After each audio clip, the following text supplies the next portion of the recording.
자, 잠시 기도하도록 하겠습니다. 사랑과 은혜가 풍성하신 하나님, 하나님께서 저희를 구원하여 주시고 또한 구원 받은 이후에 먹이시고 입히시고 주의 뜻대로 양육해 주심에 감사드립니다. 주께서 구원해 주신 이후에 오직 주께서 맡겨주신 그 한 가지를 위해서 이 땅에 남겨주신 것 저희들은 잘 알고 있습니다. 그러나 이 땅의 삶이 늘 평안하지만 않고 녹록지만은 않습니다. 그럼에도 불구하고 저희에게 주의 사명을 맡겨주신 것 더더욱 감사드립니다. 비록 삶은 힘들고 거친 풍랑을 만날 때가 많지만 주의 말씀을 힘입어 나아갈 수 있게 도와주시옵소서. 먹든지 마시든지 그 무엇을 하든지 주의 영광을 위해 살아갈 수 있도록 주께서 함께하여 주시옵소서. 더욱 이제 얼마 남지 않은 학예 수양회, 많은 분들이 눈물로써 수양회를 준비하고 있습니다. 그곳에 눈물과 또한 땀으로써 점철된 삶을 가지고 나아가는 분들이 많습니다. 주께서 그분들의 수고를 헛되이 않도록 듣는 영혼들의 마음의 문을 열어주시고 말씀이 심기어서 그들의 삶을 통해서 100배, 1000배 결실하는 열매를 거둘 수 있게 도와주시옵소서. 특별히 오늘 주의 날을 맞이하여서 주의 말씀 앞에 나온 많은 형제 자매님들 계십니다. 주께서 그들의 삶 속에서 함께 해주시고 말씀으로 이루하여 주시옵소서. 그래야 이 땅 가운데 살아가는 동안에 힘있게 주를 증거하는 삶을 살아갈 수 있게 도와주시옵소서. 교제가 시작되는 시간, 말씀이 증거되는 시간 저희들과 함께 해주실 것을 믿으며 저희를 구원해 주신 예수님의 이름으로 기도드렸습니다. 아멘. 예, 성경 디모데 전서 5장 한번 보겠습니다. 디모데 전서 5장 8절입니다.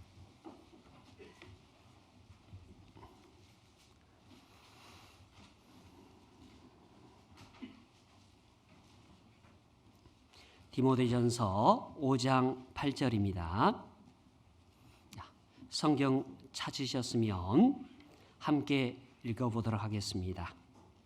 누구든지 자기 친족, 특히 자기 가족을 돌아보지 아니하면 믿음을 배반하는 자요 불신자보다 더 악한 자니라. 다시 한번 인사드립니다. 저는 수원교회에서 교제하고 있는 김성주 형제입니다. 시작 전에 말씀드렸다시피 저는 스페인 지역에서 14년 교제하고 작년 연말에 한국에 귀국했습니다.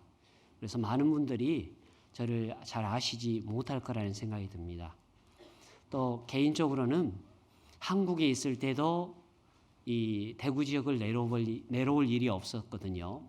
때문에 서울에 있을 때도 성도님들을 뵐 일이 많지 않았던 것 같습니다. 특별히 한국에 온 이후에 우리 대구 중북교회를 방문할 수 있는 기회를 주신 하나님 앞에 다시 한번 감사드립니다. 이미 이제 한국에 들어온 선교사의 입장으로 또 해외에 지금 우리 많은 자매 교회들이 있지 않습니까? 그 교회들을 위해서 누군가는 또 기도해 주고 있기 때문에 그곳에 계신 선교사님도 힘있게 전도를 하고 있을 거라는 생각이 듭니다. 내가 기도하지 않아도 그 누군가가 분명히 기도하고 있기 때문에 선교사님들, 아니 그곳에서도 복음이 활발히 증거되고 있다는 생각을 갖습니다. 기도 멈추지 않았으면 좋겠습니다. 더군다나 교회 소식지에 보니까 첫면에 우리 대구 중부와 자매하게 된 두 군데의 교회 이름이 나와 있었습니다. 그리고 자그마한 글씨로 그곳에 심호하고 계시는 전도인들의 이름도 기록되어 있는 걸 봤습니다. 지금 교회 소식지 일면에 우리 대구 중북교회를 심호하고 계시는 목사님과 부목사님 이름뿐만 아니라 이 자매교회에 관련된 분들의 이름이 있다는 것은 함께 기도해 달라는 것일 것입니다. 그래서 교회 소식지를 볼 때마다, 아니 우리 교회를 놓고 기도할 때마다 자매 결연을 놓고 기도하는 성숙된 신앙인의 모습을 갖췄으면 좋겠습니다. 이제 선교에 관련된 부분은 각 지역별로 다르기 때문에 후에 해외에 나가 계시는 선교사님들 오시면 또 자세한 얘기를 들어볼 수 있을 것입니다. 오늘은 개인적으로 갖는 소회를 좀 다루고자 합니다. 우리가 잘 아는 것처럼 디모데전서 5장 8절에 대해서 자기 가족, 친척에 대한 부분들의 전도를 서술하고 있습니다. 이제 그리고 얼마 남지 않은 학예 수양회가 준비되어 있습니다. 분명히 그 자리에 눈물로써 전철된 모습으로 살아가고 계신 분도 계시고 어떤 분은 기쁨으로 환희를 지르는 소리를 지르는 분도 계실 것입니다. 수양회장의 봉사의 모습이 아닙니다. 전도의 모습이기도 합니다. 수양회 가면 많은 다양한 희비가 엇갈리는 형제 자매님들의 모습을 보기도 하죠. 그런데 마냥 즐거워만 할 수 없는 것은 전도되지 못한 가족들을 보고 가슴을 쓸어내리는 분들이 계시기 때문입니다. 저 개인적으로도 그러합니다. 저도 개인적으로 가족 중에 아직 구원함에 이르지 못한 가족들이 있습니다. 그런데 한국에 들어와서 이렇게 형제 자매님들을 상담하고 신방원을 통해서 아니 병원 같은 것을 통해서도 상담을 하다가 구원받으신 모습을 보면 마냥 기쁘고 즐겁습니다. 그런데 돌아서면 가슴을 개인적으로도 쓸어내리는 경우가 의외로 많습니다. 비단 저뿐만이 아닐까라는 생각이 듭니다. 모든 성도님들이 다른 분의 구원을 보고 기뻐하고 또한 가족들에게 전도되지 못한 모습을 볼 때 가슴을 쓸어내기도 합니다. 개인적으로는 14년 동안 있으면서 이런저런 생각을 많이 해보기도 합니다. 내가 해외에서 있는 동안에 놀고 먹고 마시고 장가가는 일반적인 삶을 산 게 아닌데 한국 돌아와서 보니까 한국을 떠나왔던 그 시간만큼 가족의 전도가 멈춰 있더라고요. 멈춰 있으면 다행인데 상황은 더 안 좋아져 있더라고요. 그래서 이게 개인적으로 하나님 앞에 기도를 이렇게 해보기도 했습니다. 주님, 내가 놀러 간 거 아니지 않냐고. 내가 나를 위해서 나간 게 아니지 않냐고. 그런데 그걸 다 하신다면 내 사랑하는 가족들 앞에 떳떳하게 복음을 받아들일 수 있는 기회를 만들어줘야 되는 거 아니냐고. 최소한 내가 그렇게 살았으면 내 가족들에게 복음의 흔적이라도 들어가야 되는 게 아니냐고. 그런데 그렇게 작은 목소리로 기도해 보지만 변하는 건 없었습니다. 이제 학예 수양회가 가깝습니다. 또 학예 수양회 제가 한국 들어와서 갖는 첫 학예 수양회임에도 불구하고 마냥 기쁨만 가지고 갈 수는 없는 것 같아요. 그것에도 분명히 하나님의 역사를 통해서 많은 분들이 기뻐하고 즐거워할 것입니다. 그런데 마냥 기뻐할 수만 없는 것은 그곳에 함께하지 못한 저의 가족들 때문일 것입니다. 모든 성도의 마음이 동일할 거라는 생각이 듭니다. 특별히 성경 구절은 얘기합니다. 자기 친족, 자기 가족을 돌아보지 아니하면 믿음을 배반하는 자요 불신자보다 더 악한 자다. 그게 저 자신이라면 더더욱 마음이 무거운 것은 어찌할 수 없는 것 같습니다. 가족에 대한 전도, 그걸 한 번도 게을리한 사람은 없을 거예요. 당연히 구원받은 이후에 가장 먼저 가족들에게 전도를 하고 싶은 게 구원받은 자의 마음일 거라는 생각이 듭니다. 육신적으로 보면 가장 가까운 사람임에도 불구하고 복음에서는 가장 멀어져 있는 사람이 가족이 아닐까라는 생각이 들어요. 가족, 그것은 내 의지로 만들어진 집단이 아니에요. 태어나 봤더니 아버지가 계시고 어머니가 계시고 누나가 있고 형이 있고 시간이 지나서 동생이 만들어졌습니다. 내 의지로 만들어진 집단이 아님에도 불구하고 전도를 해야만 되는 우리는 당위성을 갖고 있거든요. 내 의지로 된 집단이 아니기 때문에 내게 그럴 의무가 없다라고 얘기할 수도 있는데 성경은 그렇게 얘기하지 않거든요.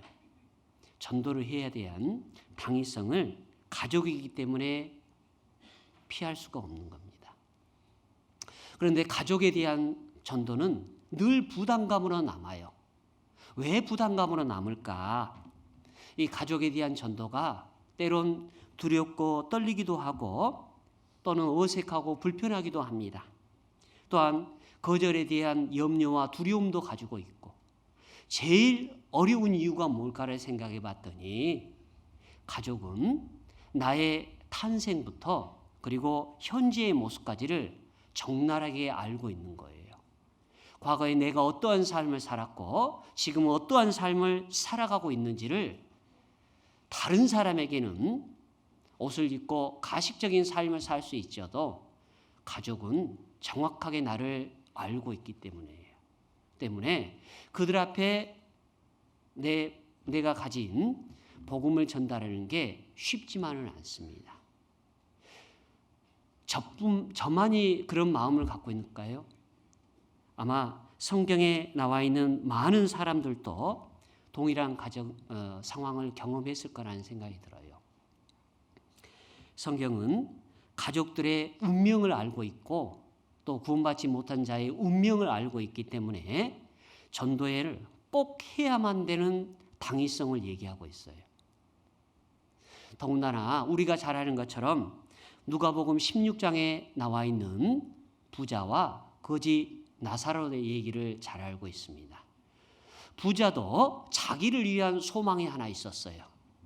나를 물 한 방울 찍어서 내 혀를 서늘하게 해주소서. 그런데 아브라함은 단칼에 거절했습니다. 불가능하다. 그는 자기 자신을 위한 소망이 하나 있었는데 그 소망이 이루어졌음을 알고 빠른 포기를 선택했어요. 그런데 그에게 자기를 위한 소망만이 있는 게 아니라 남아있는 가족에 대한 소망도 있었어요. 그래서 28절에 이르기를 내 형제 5이 있으니 저희에게 증거하여 가로되 저희로 이 고통받는 곳에 오지 않게 하소서. 자기를 위한 소망은 이루어질 수 없다는 걸 알았어요. 그리고 그가 선택한 것은 빠른 포기였어요. 그런데 그가 포기할 수 없는 한 가지가 있었으니 이 땅 가운데 살아있는 형제 5에 대한 뜨거운 열정이었어요. 지옥불에 들어가서 고통받는 자가 소망이 있다면 살아 숨쉬고 이 땅 가운데 얼마든지 지금도 기회를 갖고 있는 우리들은 왜 그보다 뜨거운 소망이 없는지 모르겠어요. 그는 얘기할 것입니다. 지옥불에서도 얘기할 거예요. 내 형제들이 오지 않게 하소서. 어떻게 해서든지 간에 모든 방법을 다서든 간에 이곳에 오지 않게 하소서. 그의 간절한 소망이에요. 그런데 살아 숨쉬고 있고 지금도 기회가 그들이 죽기 전에 아니 내가 죽기 전에 수만 번의 기회가 있는데도 불구하고 이런 저런 이유로 해서 복음을 회피하려고 하고 있는 것 같아요. 그게 다름 아닌 저거든요. 때문에 오늘의 설교가 오늘의 말씀이 여러분에게 드리는 말씀이 아니에요. 저 자신에게 하는 이야기를 서술해 보고자 합니다. 이곳 성경 창세기 5장 한번 볼까요? 창세기 5장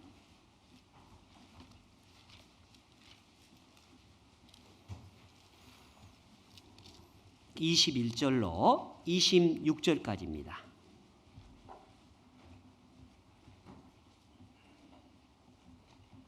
창세기 5장 21절로 27절까지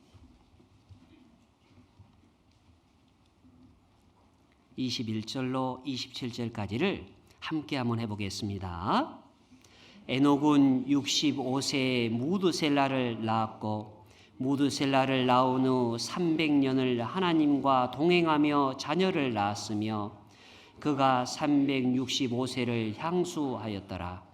에녹이 하나님과 동행하였더니 하나님이 그를 데려가심으로 세상에 있지 아니하였더라. 무드셀라는 180세에 라멕을 낳았고 라멕을 낳은 후 780년을 지내며 자녀를 낳았으며 그는 990 향수하고 죽었더라. 사람의 연수가 기본적으로 900세 되는 때가 있었습니다. 아담의 때였습니다. 인간은 살고 싶어 해요. 아무리 나이가 먹고 몸에 병이 있다 할지라도 인간은 삶에 대한 끈을 놓지 않으려고 해요. 기원전 221년 영원히 살고 싶어하는 한 남자가 있었습니다. 그는 명령했습니다. 중국을 통일한 이후에 명령을 해서 불루초를 구해오게 했습니다. 그런데 불루초를 구했다 할지라도 그는 그걸 보지도 못했고 먹지도 못했습니다. 그가 불루초를 만나기 전에, 아니 보기도 전에 그의 나이 50세에 죽음을 맞이했습니다. 그의 이름은 진시황이었습니다. 사람은 이처럼 생에 대한 욕구가 강합니다. 그도 영원히 살고 싶었습니다. 죽지 않는 삶을 살고 싶었습니다. 성경에서 그런 영원히 살 것 같은 아주 긴 삶을 산 사람이 있었으니 무드셀라, 일명에서 969세를 향유했던 사람입니다.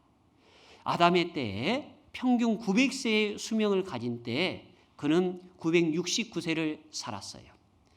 그런데 놀라운 것이 있습니다. 이게 900세가 평균의 수명을 살아갈 때 가장 짧은 삶을 산 사람이 있어요. 그는 다름 아닌 그의 아버지 에녹이었어요. 에녹은 365세를 살았어요. 그가 죽은 게 아닙니다.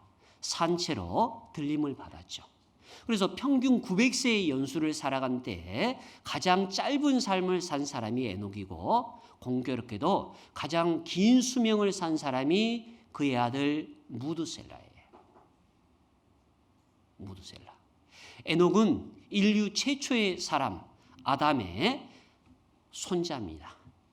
인간 아담, 사람 아담의 손자로 태어난 게 에녹이에요. 그리고 에녹은 무드셀라를 낳았을 때 하나님으로부터 계시를 받았습니다. 무드셀라, 그의 이름은 뜻을 갖고 있습니다. 히브리어로 창을 던지는 사람이라는 뜻을 갖고 있어요. 창을 던진다는 말은 당대의 전쟁에 사용됐던 용어예요. 전쟁에서 창을 던지는 자가 죽으면 그때부터 적들의 심판이 시작됩니다. 창을 던지는 사람이 죽었다는 말이에요. 무드셀라, 그의 때에 그의 죽음에 하나님의 심판이 임한다는 뜻을 갖고 있어요. 에녹은 하나님으로부터 그 말을 듣고 아들의 이름을 무드셀라라 이름했습니다. 그리고 무드셀라는 969년을 향수했습니다. 우리가 잘 아는 것처럼 이 무드셀라가 아담과 함께 약 243년을 살았어요. 아담이 살아 있었어요. 그리고 이 무드셀라는 노아와 함께 600년을 함께 살았어요.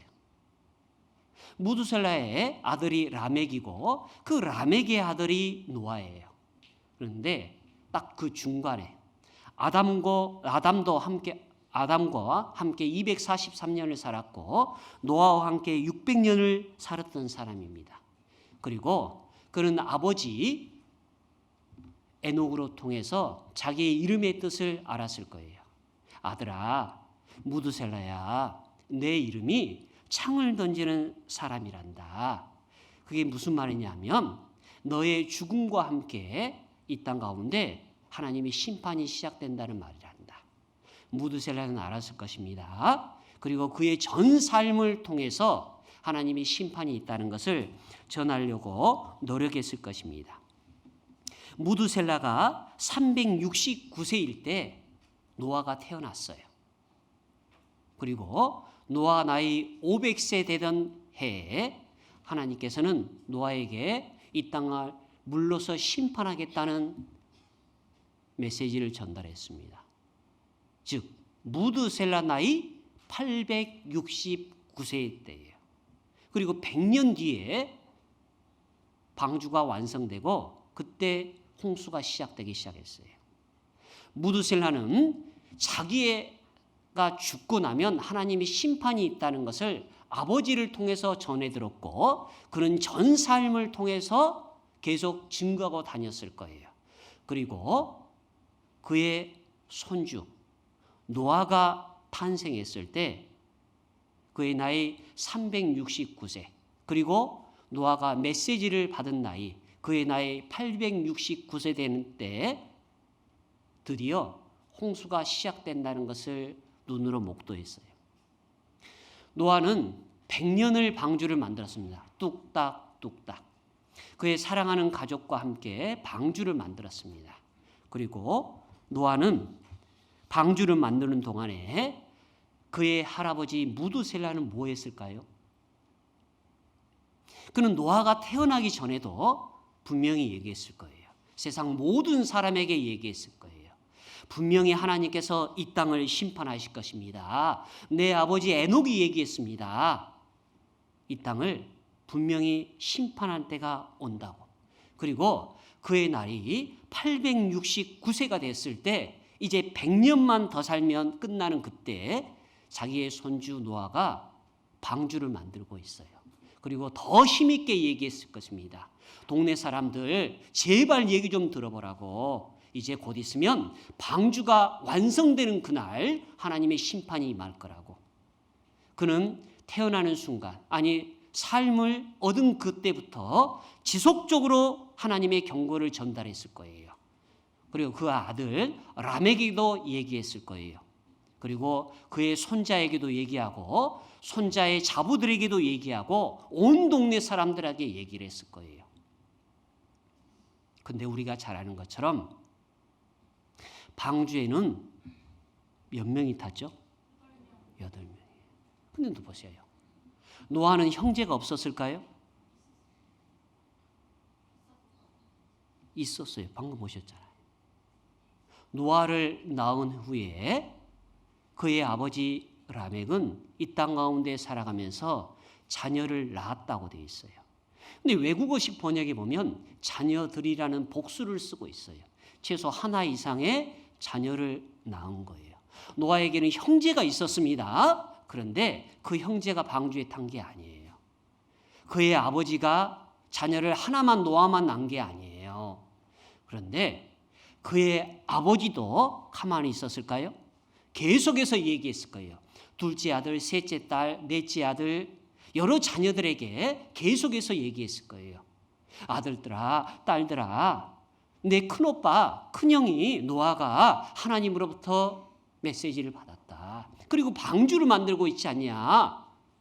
때문에 너희들도 방주를 타야 된다. 분명히 그의 아버지도 얘기했을 겁니다. 그의 오빠고 형이 되는 노아도 얘기했을 거예요. 그의 할아버지도 전 생애를 통해서 얘기했을 거예요. 근데 우리는 결과적으로 알아요. 노아의 가족 8만 탔어요.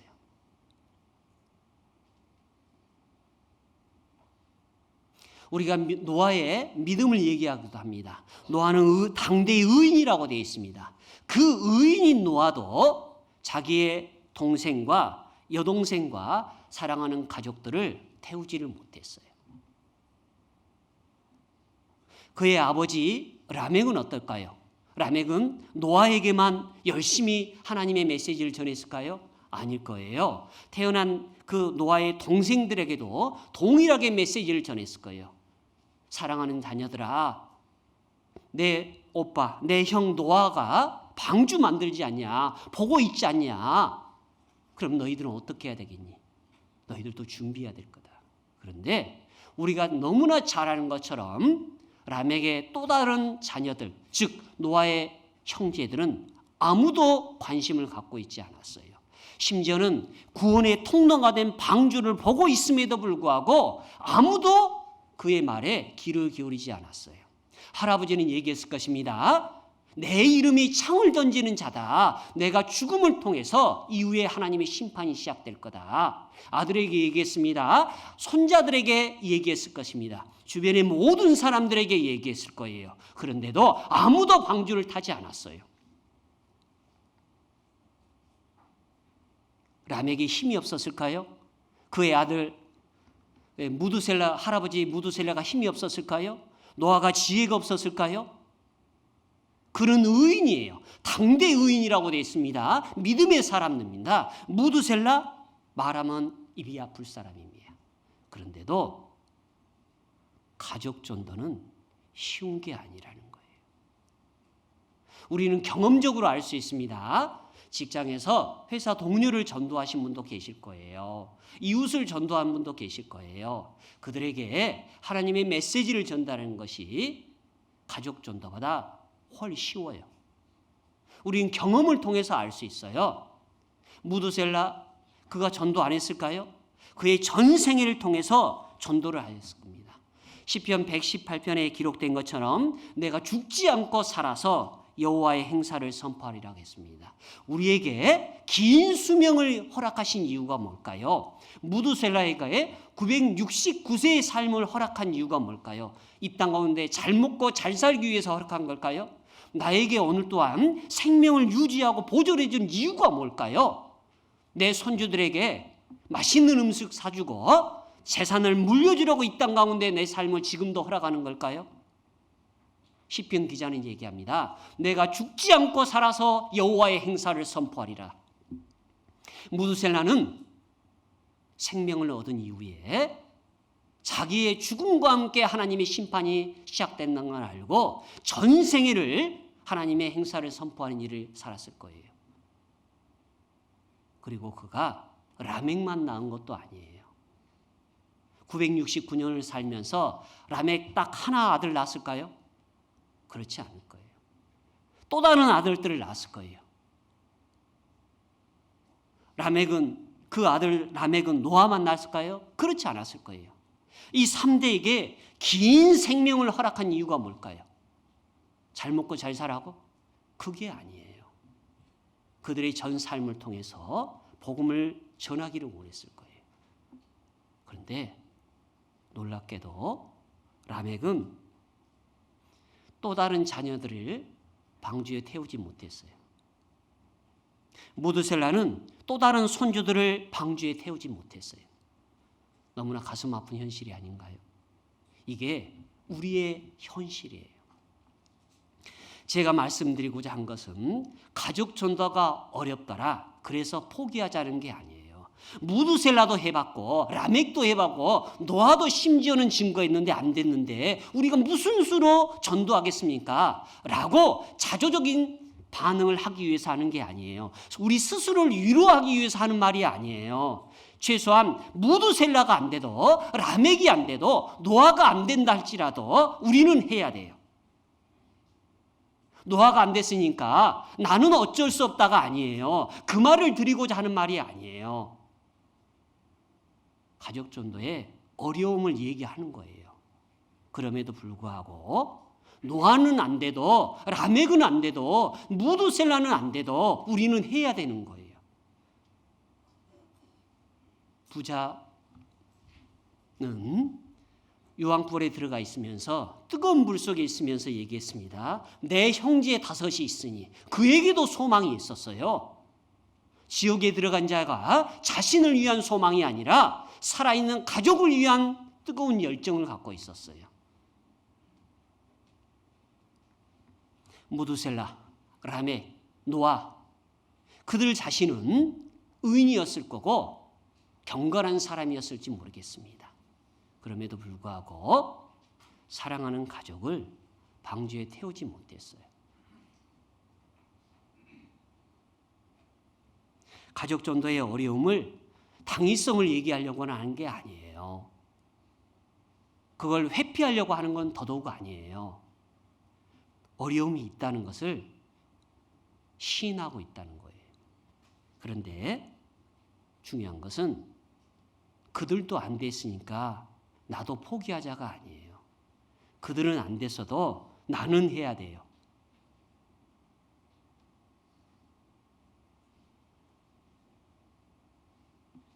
우리가 잘 아는 것처럼 노아의 시대 때 마태복음 24장에 기록된 것처럼 사람들은 뭐 했습니까? 먹고 마시고 시집가고 장가갔더라. 이게 다른 사람의 얘기가 아니고 노아의 가족의 얘기라는 거예요. 람에게의 아들들에 대한 얘기라는 거예요. 무두셀라의 손자들에 관한 얘기라는 거예요. 먹고 마시고 시집가고 장가가고가 보편적인 세상 사람들의 삶이 아니고 내 가족의 얘기라는 거예요.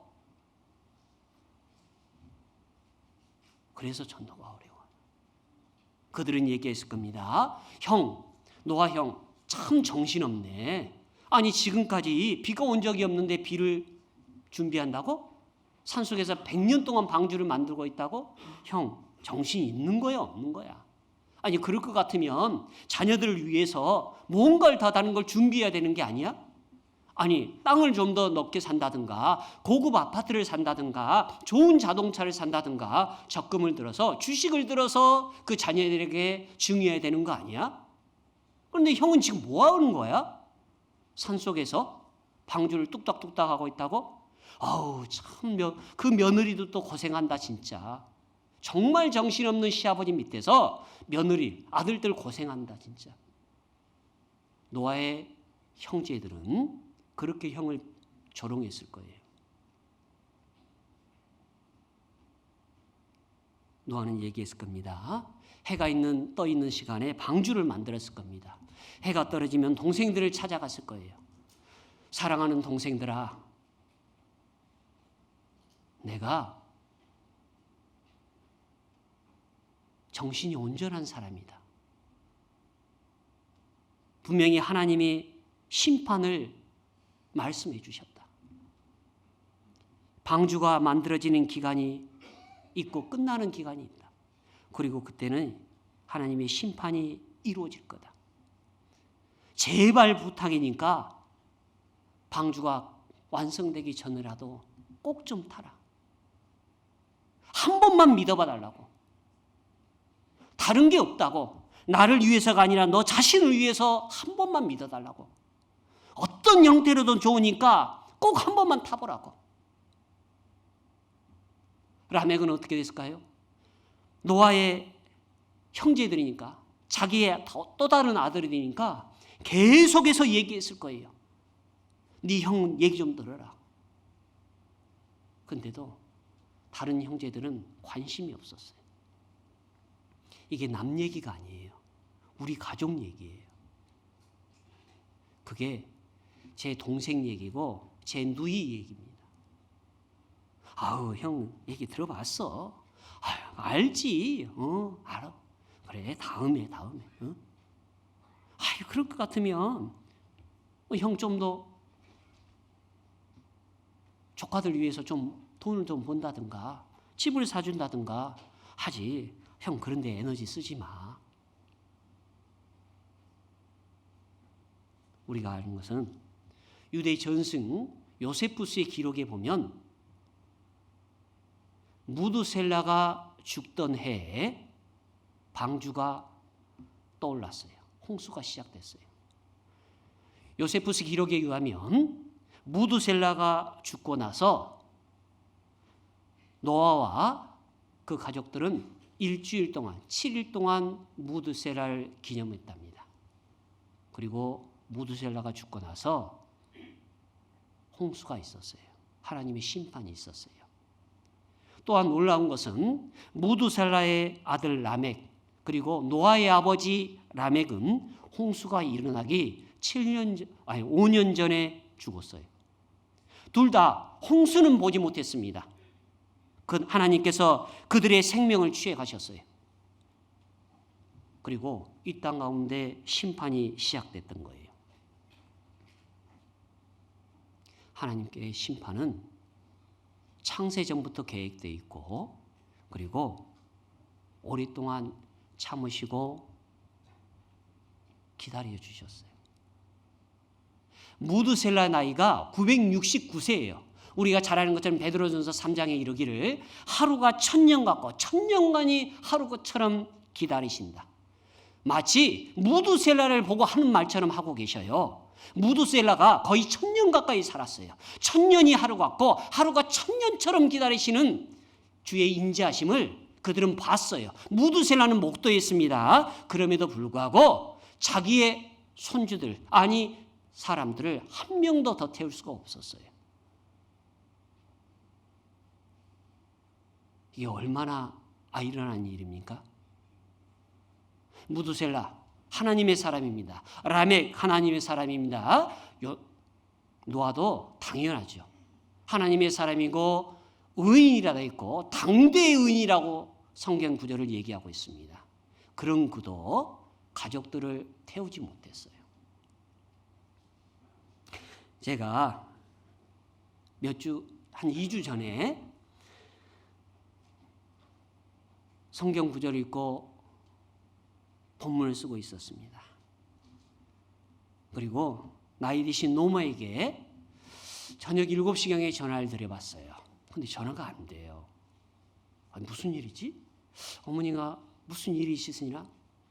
한국에 들어온 이후에 시간이 많이 날 것 같았는데 실상 그렇지도 않더라고요. 그래서 자주 찾아뵙지 못했습니다. 이제 80이 넘은 노모에게 전화를 했는데 전화가 안 되니까 마음이 급해지기 시작했습니다. 그런데 10시가 넘어서 어머님한테 전화가 왔어요. 어머니께서 목소리가 좋지를 않으셨어요. 어머니 어디 편찮으셔요? 아니다. 구역모이 맞다. 그런데 네 동생하고 네 누나는 어떻게 하냐?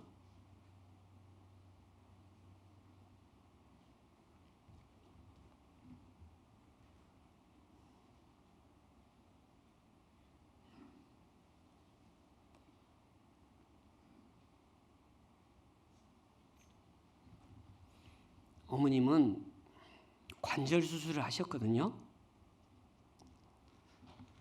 다리를 온전히 걷지 못하셔요. 80이 넘었으니까 지혜도 부족하십니다. 재물이 풍부한 것도 아니에요. 걷는 것도 부족하십니다. 뭐 하나 당신께서 해볼 수 있는 게 없는 거예요. 그 말은 네가 좀 어떻게 해봐라.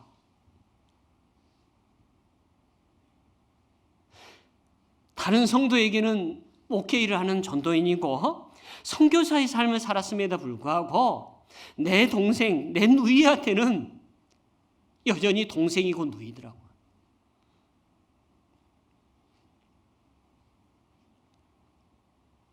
그래서 전화를 끊고 어떻게 해볼 수가 없어서 너무 먹먹하고 답답해서 그냥 펑펑 울었어요.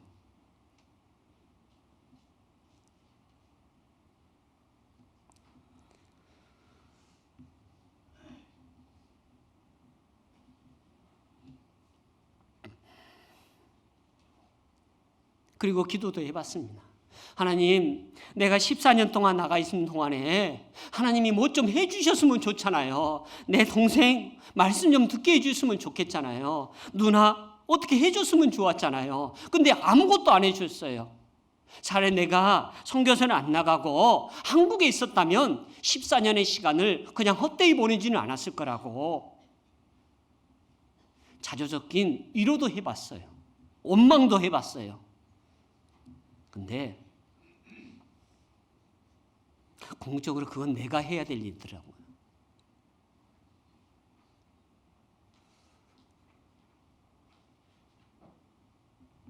노아도 다른 형제들을 전도하지 못했어요. 라멕도 또 다른 아들들을 방주에 태우지 못했어요. 무드셀라도 다른 손주들을 방주에 태우지 못했어요. 그들도 안 되는데 라고 스스로 위로도 해봤어요.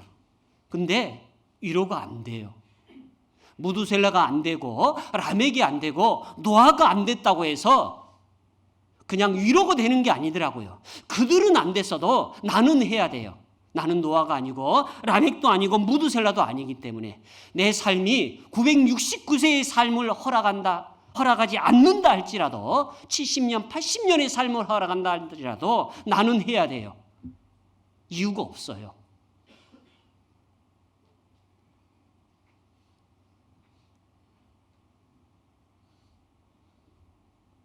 한국에 들어와서 처음으로 소리내서 울어봤던 것 같아요.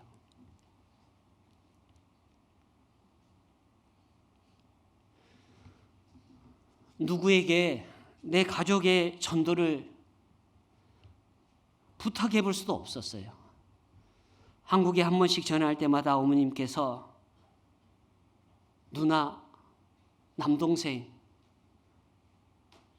전화를 하셨지만 외국에 나가 있는 자녀의 입장에서 어찌 해볼 수가 없었어요. 몇 년에 한 번씩 들어와서 자매교령 방문하고 성교 보고하고 건강검진하고 누나와 남동생 얼굴을 못 보고 간 적도 있었어요. 근데 들어오면 될 줄 알았거든요. 마치 파라다이스가 열려있고 가나안 땅이 열려있는 것처럼 그걸 기대했어요. 근데 변한 건 아무것도 없더라고요. 그리고 어머니한테 다시 전화했습니다. 어머니 죄송해요. 제가 할게요. 같이 해요. 동생한테 전화를 해봤습니다. 동생아 바쁘지? 형 바빠. 바쁜데 예전에도 그랬지만 형한테 시간 좀 내주라. 만약에 네가 딱 3박 4일 만에 시간을 내주면 너에게 집을 사줄게.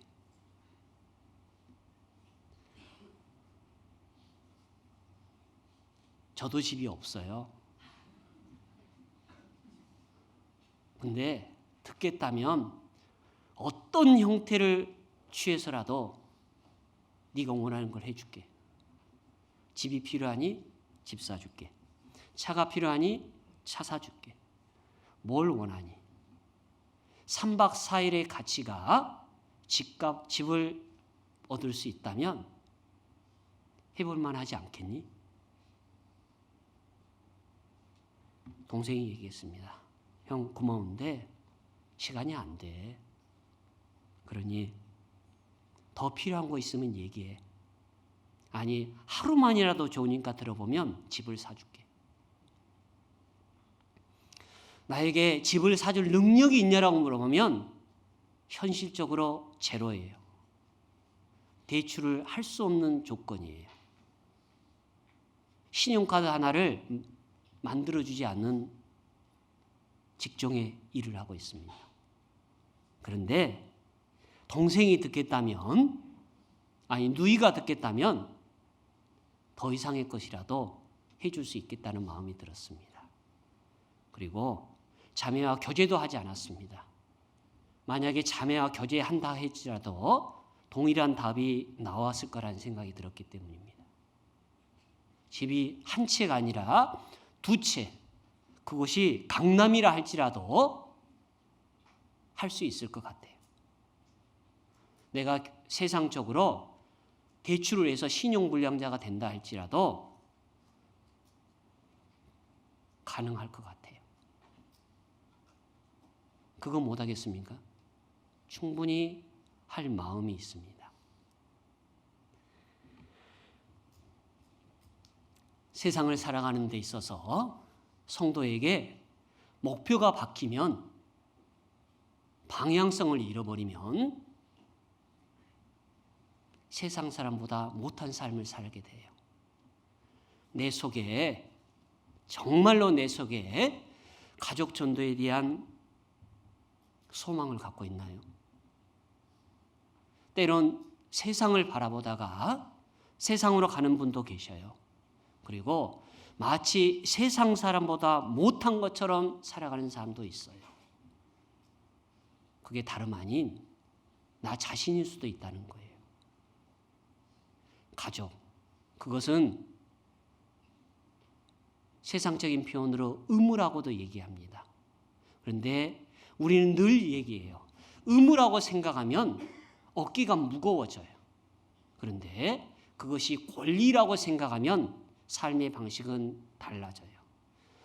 외국에 있는 동안에 코로나가 왔습니다. 그리고 한국의 소식을 들었습니다. 한국 분들에게 국가에서 일하지 못한다고 이런 상품권을 주고 얼마간의 여윳돈을 줬다는 소식을 들었습니다. 그게 크든 작든 간에 우리에게 받을 수 있는 권리라고 생각하면 우린 줄을 서서라도 코로나를 뚫고라도 갖고 줄을 쓸 거예요. 그리고 나는 안 받았다고 큰 소리를 칠 거예요. 그래서 그걸 꼭 쟁취하려고 할 거예요. 얼마 전에 제가 있는 교회에서 은장의 야외 개조를 갔어요. 근데 그곳에 가는 교회에서 어르신들을 위해서 작은 떡 조각을 준비했습니다. 근데 몇몇 분이 받지를 못했어요. 그랬더니 할머니들의 눈이 변하기 시작하더라고요. 왜 나는 안 주냐고, 나는 못 받았다고. 그렇게 열정적으로 변하는 모습은 처음이었어요. 그 시루떡 한 조각에 이렇게 열광을 하실 수 있을까? 와, 그렇습니다. 자기가 받아야 될 권리라고 생각하니까 자기가 소외됐다고 생각하면 눈이 뒤집히는 거예요. 왜 나만 빼놓냐고. 그렇죠? 우리는 전도에 대해서 의무라고 생각하면 피하고 싶어요. 회피하고 싶어하는 사람의 본성을 갖고 있어요. 세계 우리가 알고 있는 것처럼 대한민국 국민의 4대 의무가 있습니다. 납세도 의무죠. 국방도 의무예요. 이처럼 의무라는 것은 누구든지 피하고 싶어요. 그래서 병역도 피하려고 별별 방법을 쓰는 사람들도 많습니다. 그런데 전도가 의무입니까? 그러면 우리는 피해야 돼요. 어떻게 해서든지 회피해야 돼요. 그게 지혜로운 사람이에요. 그런데 전도는 의무가 아니에요. 누가 그러던가요? 전도는 우리의 권리예요. 다른 사람이 할 수 있는 게 아니고 내가 누릴 수 있는 유일한 특권이자 권리예요. 권리를 행사해야 돼요. 그걸 포기하는 사람들이 있습니까? 내게 조금이라도 육신의 유익이 된다면 우리는 권리를 행사하려고 할 거예요. 그걸 왜 나는 안 주냐고 큰 소리를 치면서 어떻게 해서든 간에 얻으려고 할 거예요. 가족에 대한 전도 권리입니다.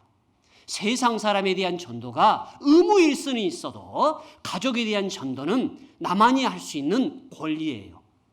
회피할 수도 없는 거예요. 이제 가족에 대한 전도를 좀 더 기쁜 마음으로 접근하면 안 될까요?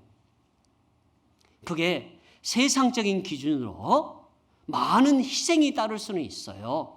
손가락질 할 수 있습니다. 내가 언제부터 하나님 믿었다고 라고 책망을 들을 수도 있어요.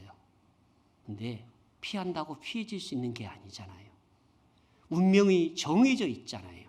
나 또한 천국에 가서 내 사랑하는 가족이 부자처럼 고통받는 곳에 있을 때 우리는 뭐라고 얘기할까요?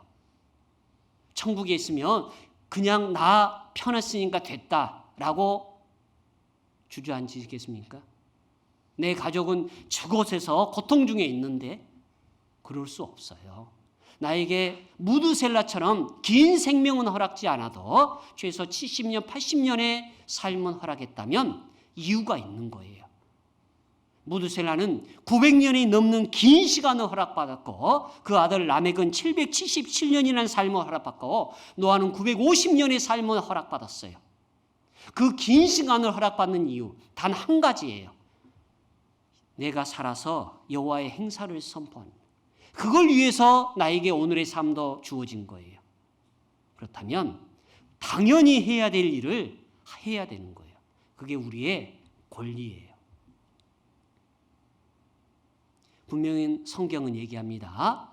이방인의 때가 끝나는 때가 온다고. 구원받은 사람의 수가 찰 때가 온다고. 순위 다툼을 해야 돼요. 내가 전도하고 싶어도 못할 때가 분명히 와요. 그게 개인적인 사유든 내 가족들의 사유든. 전도. 그것은 의무가 아니라 나에게만 주어진 권리예요. 그것이 가족에 대한 전도예요.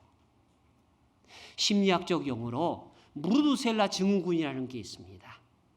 즉 사람들은 즐겁고 기쁜 것을 기억하고 아픔과 슬픔을 잃어버리고자 하는 본성을 갖고 있어요. 무두셀라가 그러했다고 해서 무두셀라 증후군이라고 합니다. 무두셀라는 패역한 세대를 보고 한탄했을 겁니다. 차라리 그 전이 좋았다고, 과거가 좋았다고, 지금 보라고 세상은 타락하고 세상은 멸망을 향해서 걸어가고 있지 않냐고 무두셀라의 자조적인 한탄의 목소리를 심리학적 용어로 무두셀라 증후군이라고 해요. 그의 삶이 많은 사람들에게 교훈을 주고 있는 거예요. 우리가 시간이 조금 지나면 과거가 좋았는데 그때 했어야 되는데 라고 할 때가 분명히 와요. 그 시간이 지나기 전에 전도를 했으면 좋겠어요. 그리고 주님 앞에 섰을 때 부끄럽지 않았으면 좋겠다는 생각이 듭니다. 노아, 그도 분명히 전도했을 겁니다. 형제니까. 라멕, 그도 전도했을 겁니다. 또 다른 자식이니까. 무두셀라, 그 또한 전도했을 것입니다.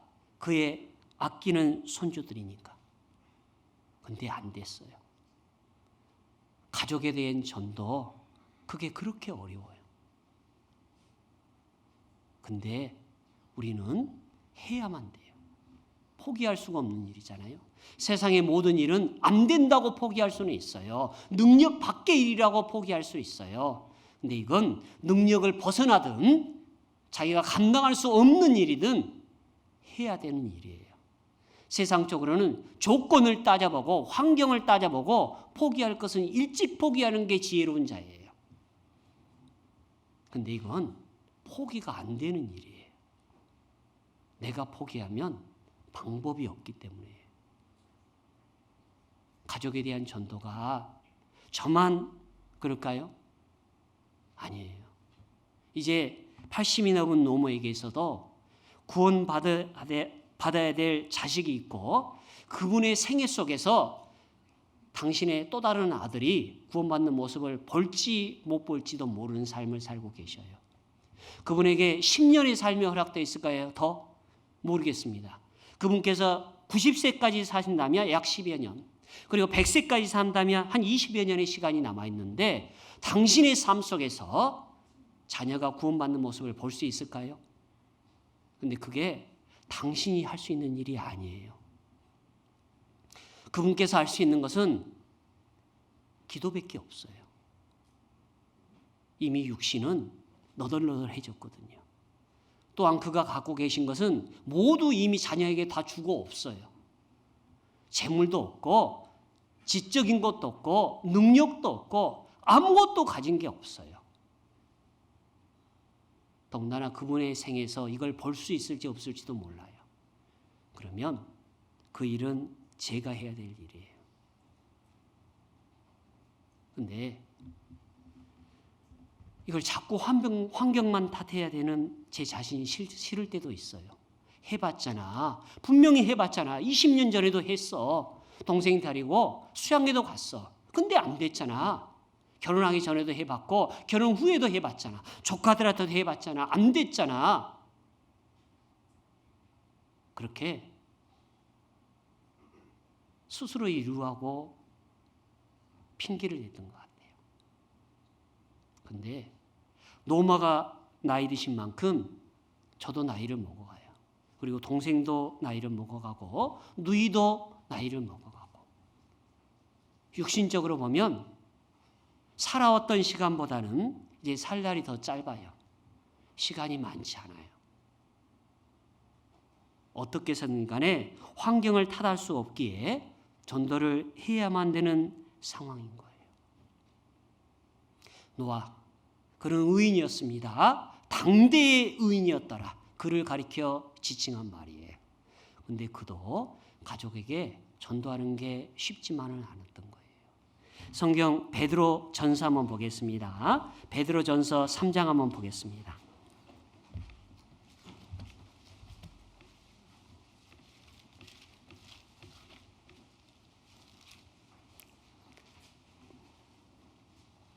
(3장) 19절로 20절입니다.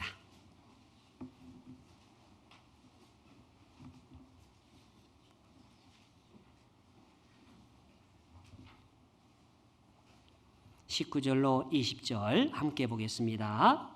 저가 또한 영으로 옥에 있는 영들에게 전파하시니라. 그들은 전에 노아의 날 방주 예비할 동안 하나님이 오래 참고 기다리실 때 순종치 아니하던 자들이라. 방주에서 물로 말미암아 구원 얻은 자가 몇 명뿐이니 겨우 8명이라. 예수님께서 죽고 부활하시는 3일의 기간 동안에 노아의 가족들에게, 셋의 후손들에게, 옥에 있는 셋의 후손들에게 복음을 전하러 가셨습니다. 19절 20절에는 예수님께서 죽고 부활하시기 3일 동안에 있었던 일을 설명하고 계셔요. 그리고 옥에 있는 영들에게 전파를 했고, 그리고 20절에는 겨우 8명이다. 오래 참으셨다라는 표현을 쓰고 있어요. 무두셀라 969년 하나님은 무두셀라의 전 생애를 통해서 참고 기다려 주셨죠. 우리가 주변에 전도를 하는데 구원을 못 받은 사람도 있을 거예요. 모든 사람에게 전도할 수는 없을 거니까, 모든 사람이 구원받을 수는 없을 것이니까. 그런데 성경은 얘기합니다. 우리 주께서는 모든 사람이 구원받기를 원하신다는 간절한 소망을 담고 있어요. 모든 사람. 그런데 그 모든 사람이 다 구원받을 수는 없는 거예요.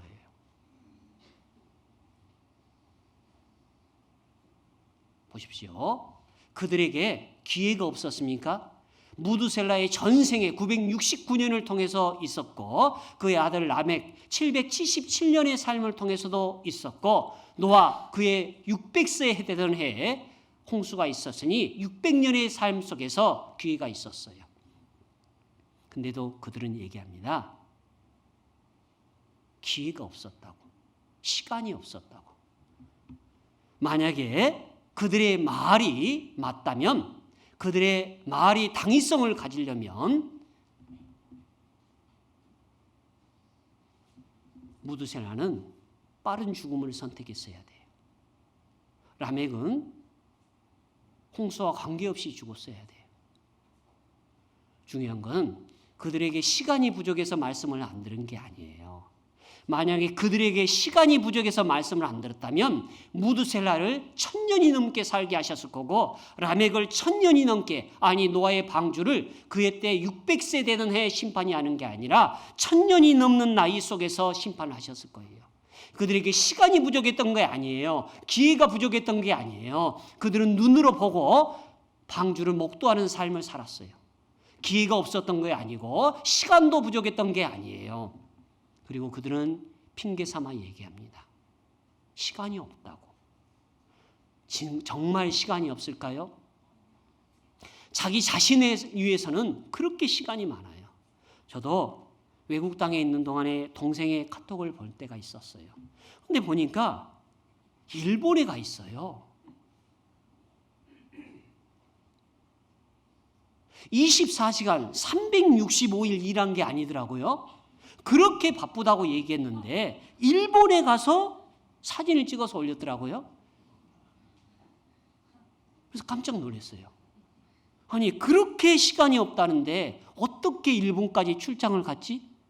사랑하는 가족들과 함께? 보고 깜짝 놀랐어요. 조카도 사진에 올라가 있고 재수 씨도 올라가 있고 동생도 올라가 있는 거예요. 자, 궁극적으로 자기를 위해서는 시간이 있는 거예요. 근데 하나님을 향해서는 시간이 없는 거예요. 주말에 그렇게 시간이 없다고 하는데 산에 가고 바다에 가고 야유에 가고 놀이공원 가는 데는 시간이 많아요. 근데 성경에는 내줄 시간이 없죠. 우리 주변에서 안 봅니까? 많이 경험하고 묵도하고 살아가요. 모세 때 물에 빠진 죽은 자가 있습니다. 이름하여 바로왕입니다. 바로왕이 얘기합니다. 내가 하나님의 능력을 봤다고. 그런데 더 많은 기회가 있었다면 내가 돌이켰을 거라고. 정말 그랬을까요? 성경에 읽어보면 8번째 재앙 우박이 떨어졌을 때 하나님의 말씀을 마음에 둔 자들은 들에 있는 생축을 집 안으로 들였다고 돼 있어요. 그리고 여호와의 말씀을 마음에 두지 않는 자들은 종과 생축을 들에 두었다고 돼 있어요. 그리고 우박과 불에 떨어져서 그들이 다 멸절됐다고 성경은 기록하고 있어요. 바로에게 있어서 기회가 더 부족했을까요? 천만의 말씀이에요. 바로는 10번째 재앙까지도 받고 실은 11번째 하나님의 이적을 봤어요. 홍해가 갈라지는 이적을 또 봤어요. 근데 그 갈라지는 홍해 속으로 용감하게 뛰어들었던 거예요. 그가 하나님께서 베푸신 이적이 부족해서 하나님을 안 믿었나요? 그는 다른 사람이 보지 못한 11번째 재앙까지도 봤어요. 홍해가 갈라지는 걸 봤어요. 그런데도 담대함으로 홍해로 뛰어들었던 거예요. 만약에 그에게 이적이 부족했다면 하나님은 100가지, 1000가지, 10,000가지의 이적을 통해서도 그가 돌이키기를 바랬을 거예요. 그가 기회가 부족했던 게 아니에요. 시간이 부족했던 거 아니에요. 자기를 위해서는 얼마든지 시간을 낸 거예요. 그런데 하나님을 향해서는 마음을 닫은 거예요. 주변에 전도를 하다 보면 내 가족이 그래요. 그렇게 시간 없고 바쁘다고 하는데도 불구하고 자신을 위해서는 시간을 내요. 하나님의 이적을 매일 목도하고 보고 살아가는데도 불구하고 자꾸 부인하려고 해요.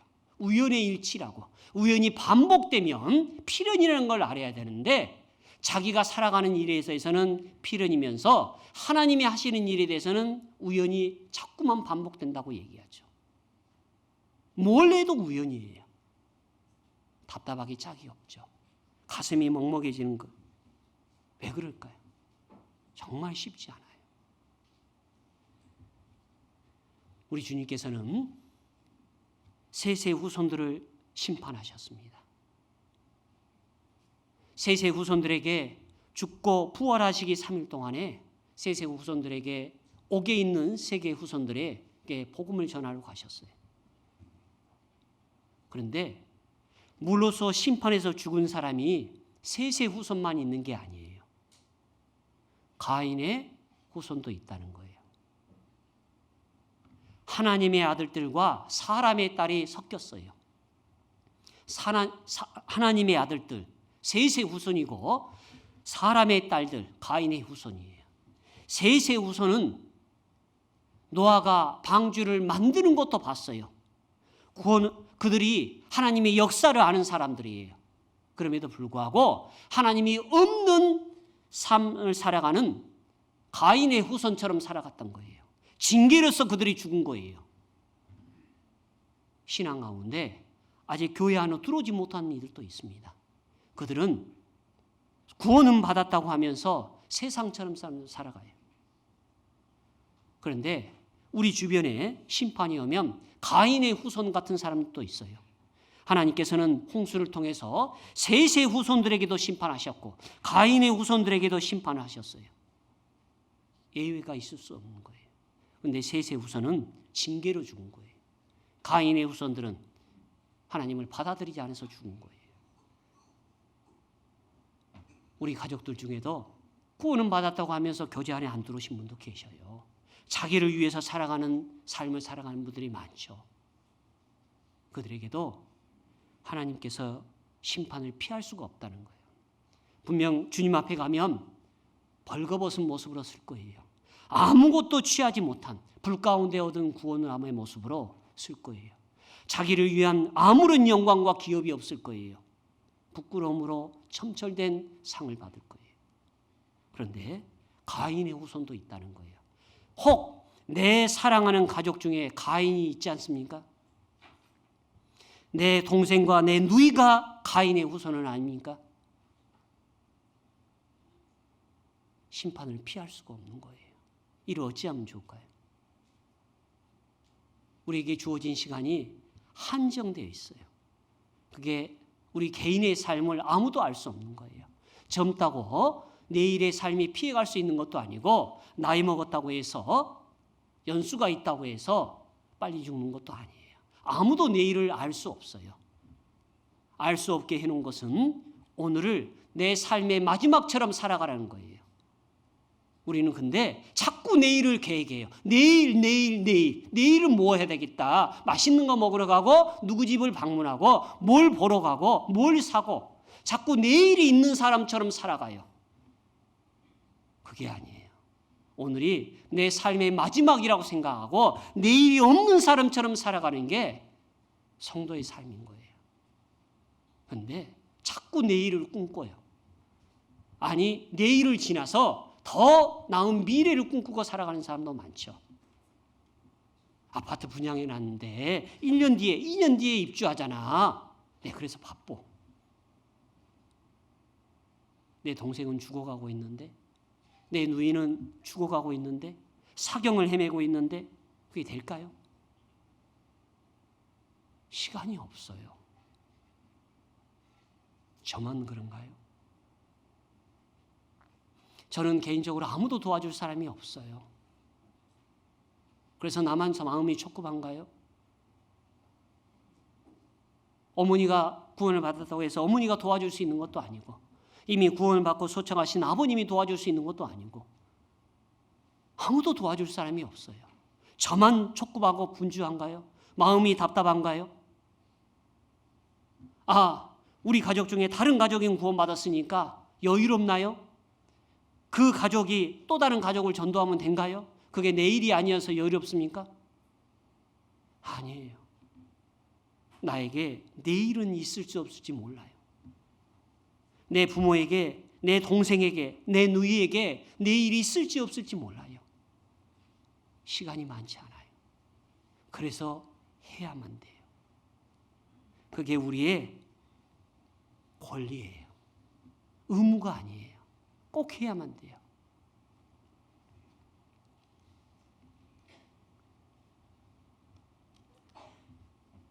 노아의 시대 때 노아 그만 전도를 어려움을 겪는 게 아니에요. 성경 요한복음 7장 한번 보겠습니다.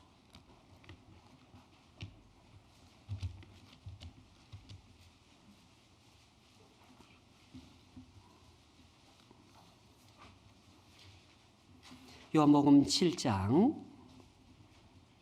5절입니다.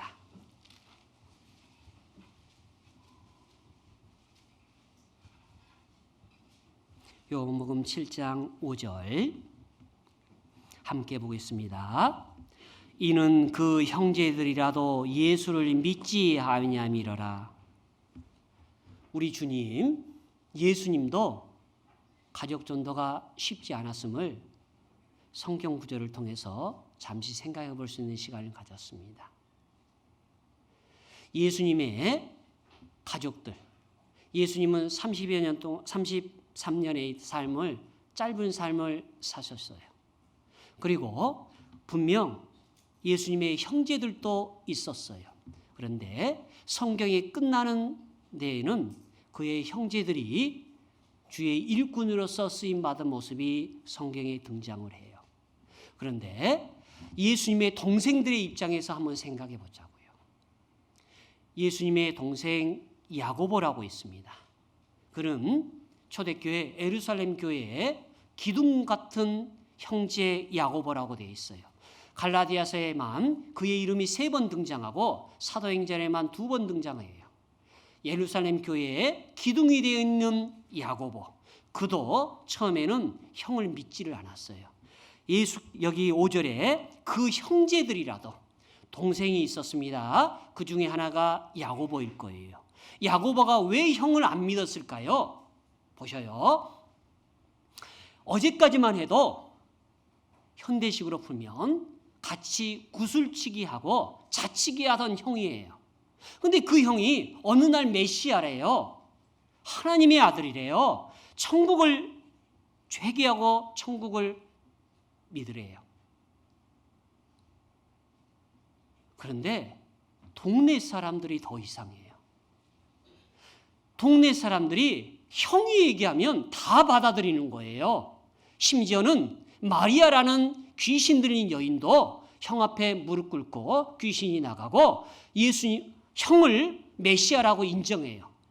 사마리아의 6번째 남편과 살고 있는 그 여인도 형 앞에 무릎 꿇고 당신이 메시아고 주님이라고 얘기해요.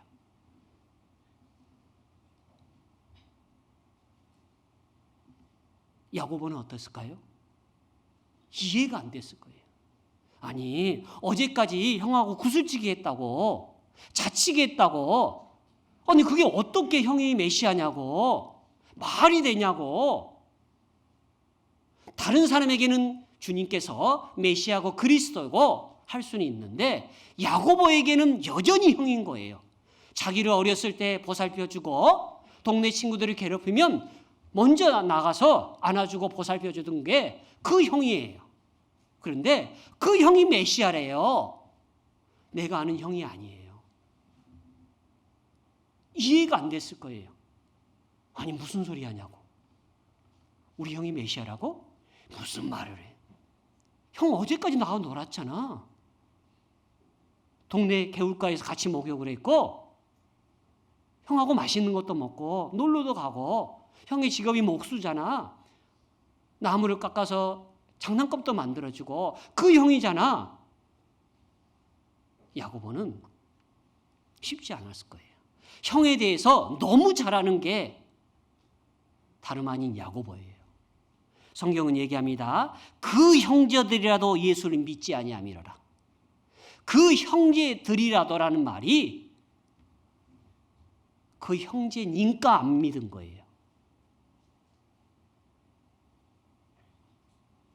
왜 그랬을까? 우리도 생각해 보십시오. 우리가 사랑하는 가족들에게 전도를 하면 어떠한 반응을 보이던가요? 교회? 네가 언제부터 교회 다녔는데? 너나 잘해. 냉소적이지 않던가요? 제 얘기만을 하고 그랬습니까? 저는 어렸을 때부터 절에를 다녔습니다. 제가 중학교 때부터 절에 생활했거든요. 그런데 놀랍게도 남들은 부모 따라 절에 가는데 저희 집은 거꾸로예요. 저 딸의 부모님이 저 따라와서 절에 가셨어요. 그런데 그 아들이 예수를 증거해요. 제가 교회 다니는 애를 꼬드겨서 절에를 데리고 갔거든요. 제가 그럴 재주가 있었거든요. 그런데 성인이 돼서 예수를 증거하고 어머니한테 성경을 얘기를 하니까 어머니께서 화를 내시더라고요. 아니, 너 젊었을 때, 너 어려서 너 따라서 절에 갔는데 이제는 너 따라서 교회 가야 되니? 어머니한테 이렇게 했습니다. 어머니, 제가 속된 표현으로 절밥도 먹어보고 교회밥도 먹어봤습니다. 그런데 다 먹어봐서 맛있는 걸 어머니한테 권하지 못 먹는 걸 어머니한테 권하겠습니까? 내가 과거에는 절밥만 먹어보고 절밥이 세상에서 제일 맛있는 줄 알았다고. 그런데 예수님이 주신 밥을 먹고 보니까 비교할 수 없는 맛을 느꼈다고. 그래서 어머니한테 권하는 거라고. 그게 잘못된 건 아니잖아요, 어머니. 어머니께서 마음이 상했지만 사랑하는 아들이니까 마음을 접고 말씀을 들으셨어요. 그리고 구원을 받으시고 이렇게 표현하시더라고요. 왜 인제 주니? 진작 주지. 어머니에게 있어서 아들을 너무 잘 알아요. 야고보는 형을 너무나 잘 알아요. 그렇게 가까이 하고 자기를 알뜰하게 살펴주는 그 형이 메시아라고 하니까 믿을 수가 없었을 거예요. 그거 어떻게 내 형이 그리스도야? 어떻게 메시아야? 아니, 형이 공부를 안 했잖아. 성경도 잘 몰라. 그냥 유대인이야. 그럼 옥수잖아. 근데 어떻게 메시아냐고. 나 형이 밤에 공부하는 거 못 봤다고. 그런데 어떻게 성경을 얘기하고 그가 메시아가 될 수 있겠냐고. 다른 이들에게는 메시아이고 그리스도고 주일 수 있지만 야고보에게는 아닌 거예요. 형을 너무나 잘 알고 있으니까. 근데 야고보만 그런 게 아니에요. 우리가 성경 야고보서를 얘기하는데 그 야고보서가 예수님의 친동생 야고보예요. 더 놀라운 것은 그 다음 장인 유다서예요. 유다서 1장 한번 볼까요?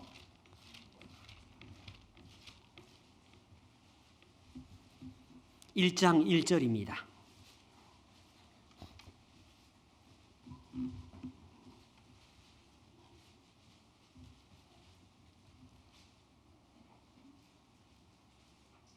유다서 1장 1절 찾으셨으면 함께 보겠습니다. 예수 그리스도의 종이요 야고보의 형제인 유다는 부르심을 입은 자 곧 하나님 사랑을 얻고 예수 그리스도를 위하여 지키심을 입은 자들에게 편지하노라.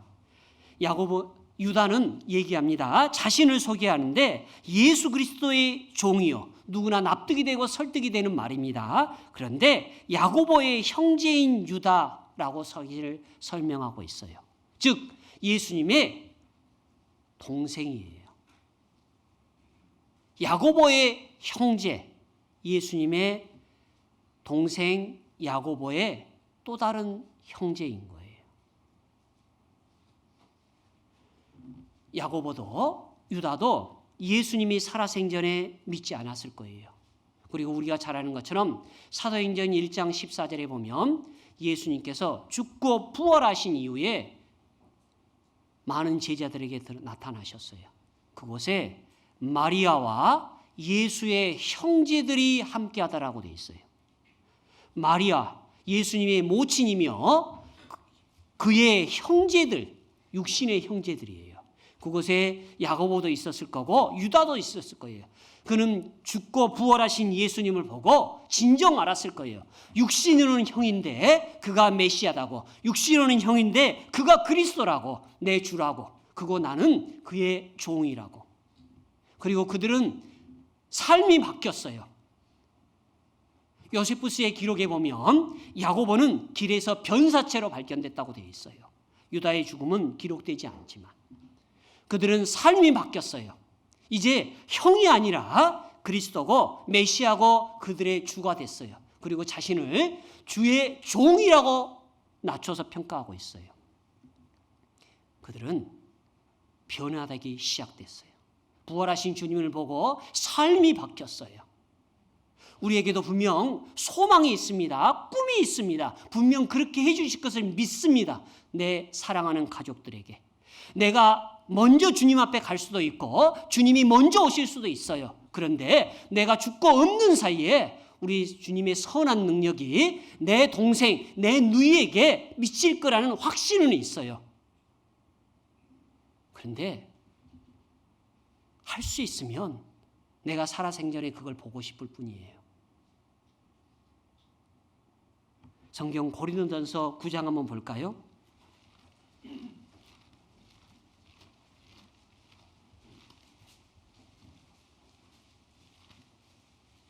고린도전서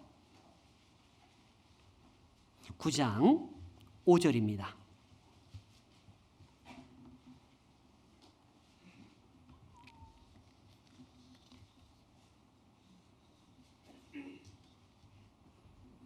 (9장 5절) 함께 한번 해보시겠습니다.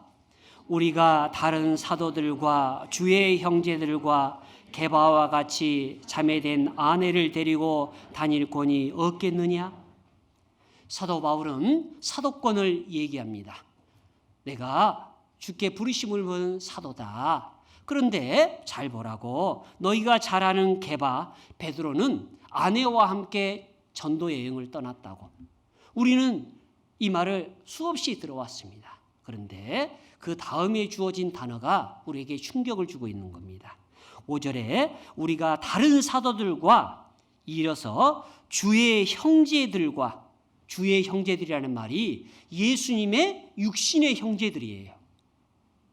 또 다른 사도가 아니에요. 주의 형제 야고보, 유다, 그들도 교회 안에서 교회의 일꾼이 되어 있고 아내를 데리고 전도 여행을 하고 있는 한 장면이 보여주고 있다는 거예요. 와, 놀랍지 않습니까? 야고보와 유다, 예수님의 친동생입니다. 그 형이 살아생전에는 형을 믿지 않았을 수도 있어요. 내 형이 메시아라고, 그리스도라고, 주라고 이해할 수가 없었을 거예요. 그런데 시간이 지나고 주가 죽고 부활하신 현장 속에서 그를 봤어요.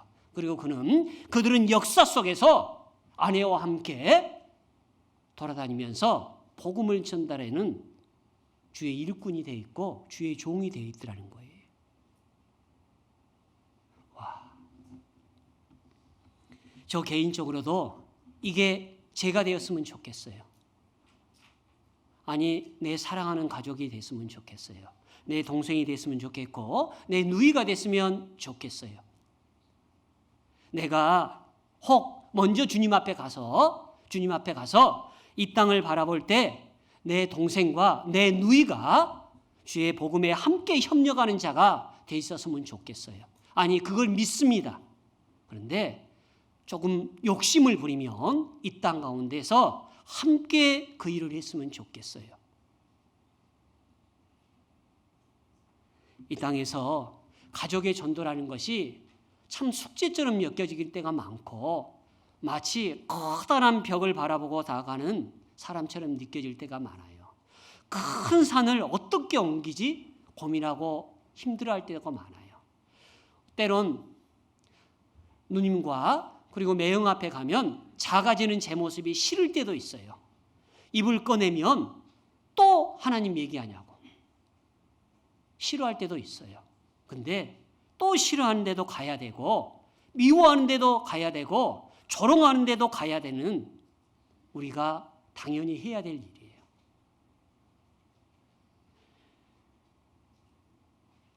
누님도 말씀을 중간에 듣다가 포기했어요. 주변에 들려오는 교회에 대한 평가 때문에. 동생도 말씀을 들었지만 온전히 깨닫지를 못했어요. 한 번 들었다고 해서 위로가 되는 게 아닙니다. 2번 듣고 3번 듣고 그들의 삶이 바뀔 때까지 해야 되는 게 우리의 의무예요. 아니, 우리의 권리라는 것입니다. 이걸 타인이 해줄 수 있는 게 아니에요. 14년 동안에 그게 누군가 해줬으면 좋았을 법한 바람을 갖고 있었어요. 아이, 주님, 내가 놀러 간 거 아니잖아요. 그러면 좀 알아서 해주셨으면 좋잖아요. 뭐 하셨어요? 라고 자조 적긴 한탄도 해봤어요. 근데 주님께서는 네 일이야 라고 얘기하시는 거예요. 상황은 14년 전의 시간 속에서 멈춰 있었습니다. 아니, 상황은 더 열악해졌어요. 더 강팍해졌고 더 금강석 같은 마음을 들고 복음을 대적하기도 합니다. 그런데도 불구하고 해야만 돼요. 심지어는 조롱도 하는 걸 받았습니다. 어느 날 한국에도 와서 누님 댁을 갔더니 매형이 이런 말을 하더라고요. 제가 밥 먹을 때 기도하니까 이 밥을 내가 주는 거니 네가 믿는 하나님이 주는 거니? 근데 왜 나한테는 고맙다고 얘기 안 해? 참, 이런 매형 앞에 어떻게 말을 풀어나가야 될까? 성격이 불같고 자기만을 위해 살아가는 사람, 아니 천년만년 살 것처럼 재물을 쌓고 살아가려고 하는 매형 앞에 뭘 얘기를 해도 긍정적인 답은 들어볼 수가 없었어요. 그리고 향후에도 그럴 거예요. 근데 조그만 위로가 되는 것은 어머니의 말씀이었습니다. 그래도 예전에 비하면 많이 수그러든 거야. 어머니는 제가 떠나 있는 동안에 계속해서 전도를 했기 때문이에요. 딸이고 사이고 그런데도 불구하고 돌아올 핀잔을 알고서도 얘기를 하실 수밖에 없었어요. 만약에 누이가 어머니 돌아보지 않으면 제가 어머니를 매주 내려가서 돌아봐야 되는 상황이에요. 누이가 협박을 할 수도 있습니다. 엄마 더 얘기하면 나 이제 엄마 보러 안 올 거야. 그럼에도 불구하고 어머니는 계속해서 얘기를 하고 있는 거예요. 당신이 외적으로 아무런 능력이 없음에도 불구하고 할 수 있는 것은 기도와 전도밖에 없으니까요. 누이에게 물려줄 재물이 없는 건 아닙니다. 이미 줄 거 있었으면 다 줬죠. 누이에게 아무것도 줄 게 없어요. 그런데도 당신께서 유일하게 줄 수 있는 것, 그 복음을 전해주고 싶어하는 마음이 간절하십니다. 그걸 아는데도 불구하고 매형 앞에, 아니 누이 앞에 가면 자꾸 적어져만 가요. 다소 부끄럽기도 합니다. 내가 선교사로서 14년의 삶을 외국에서 보냈는 게 그 누구에게는 큰 위로가 됐을 수도 있어요. 그곳에 있었던 현지인들에게 큰 위로가 되고 복음을 들을 수 있고 구원받아서 개인적으로는 저한테 감사하고 외적으로는 주님 앞에 감사할 수는 있어요. 그런데 그것이 위로가 안 되는 거예요. 그분들이 고맙습니다, 감사합니다 라고 얘기를 해도 자꾸 등만 돌리면 가족이 떠오는 것, 그게 위로가 안 되더라고요. 이제 학예 수양회가 얼마 남지 않았어요. 그리고 또 누이한테 얘기합니다. 동생한테 얘기합니다. 그런데도 콧방귀를 껴요. 너나 잘해. 엄마, 아니 누이, 내가 수양회 등록 다 해놨어. 그럴 돈이 있으면 너나 맛있는 거 사 먹어. 무슨 말을 해도 듣지를 않아요. 어떻게 할까?